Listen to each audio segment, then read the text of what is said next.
All right. Did you know that there are 42 million prostitutes in the world?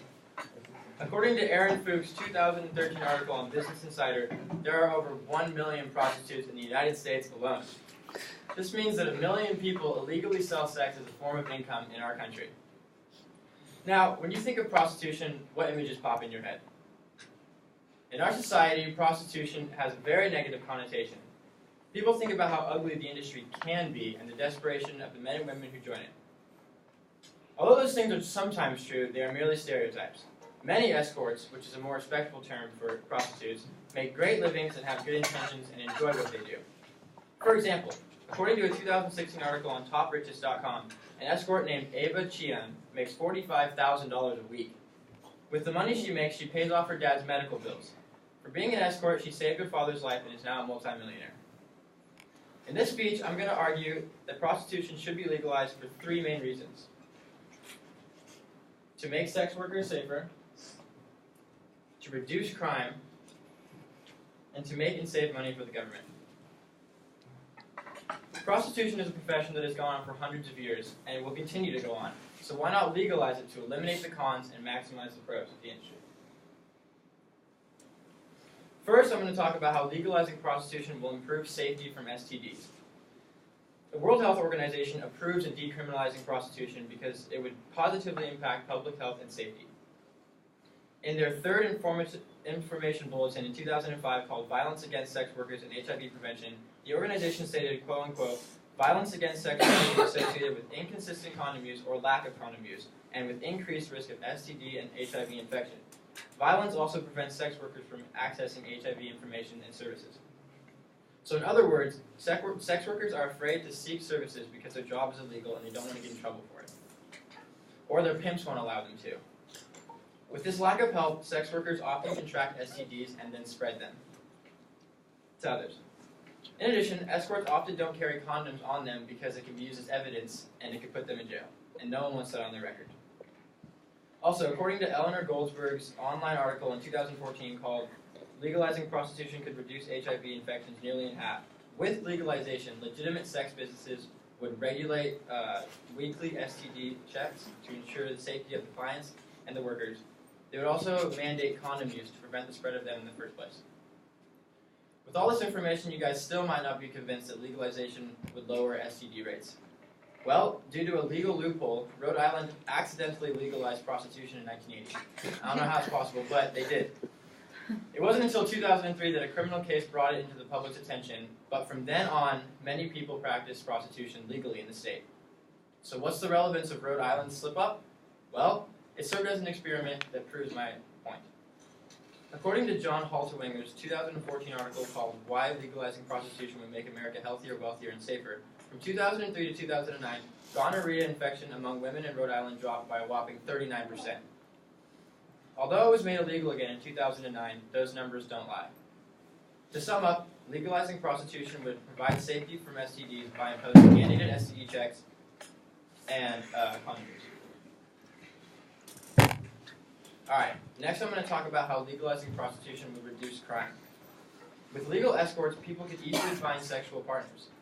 With an abundance of sexual partners, predators would feel less urged to forcefully rape women or men. In fact, according to Sharon Hong from the UCLA newsroom in her 2014 article, Decriminalizing Prostitution Linked to Fewer STDs and Rapes, there's proof that legalizing prostitution would reduce crime, specifically rape. Remember the accidental legalization in Rhode Island I was talking about? Well, throughout the time it was legal, there were 31% less reported rapes.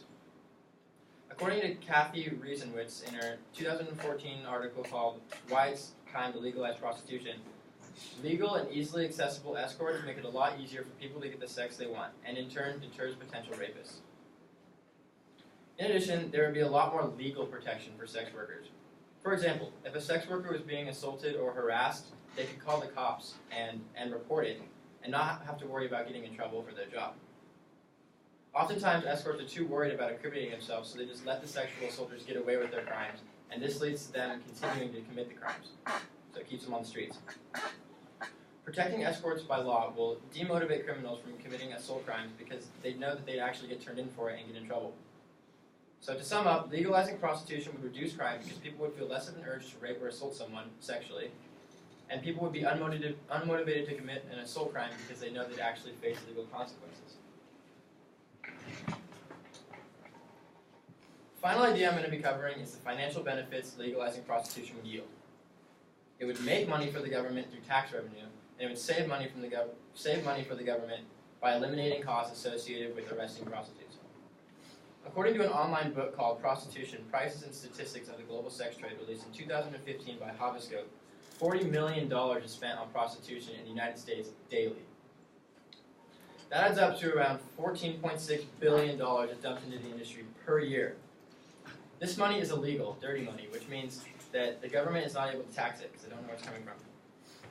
If the United States were to legalize prostitution, it would be able to tax the industry, which would give it a percentage of this billions that it's dumped into the industry every year.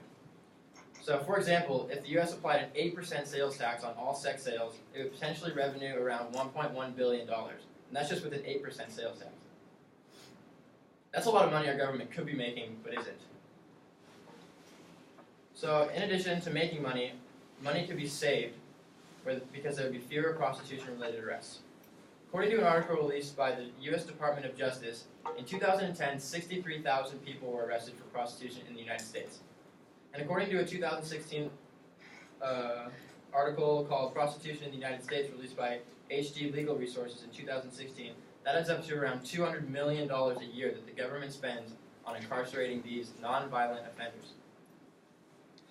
If prostitution were legalized, these arrests wouldn't occur, meaning this annual expenditure would be completely cut. This would be favorable for us because it would lower our taxes. Yay. So to sum up, legalizing prostitution would make money for the government and save money for the government. Alright, in conclusion, the laws legalizing prostitution need revision.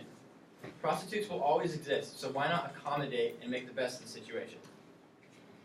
Prostitution should be legalized because it would prevent the spread of STDs, make sex workers much safer, and reduce sexual assault and rape crimes, and lastly, it would make and save money for the government.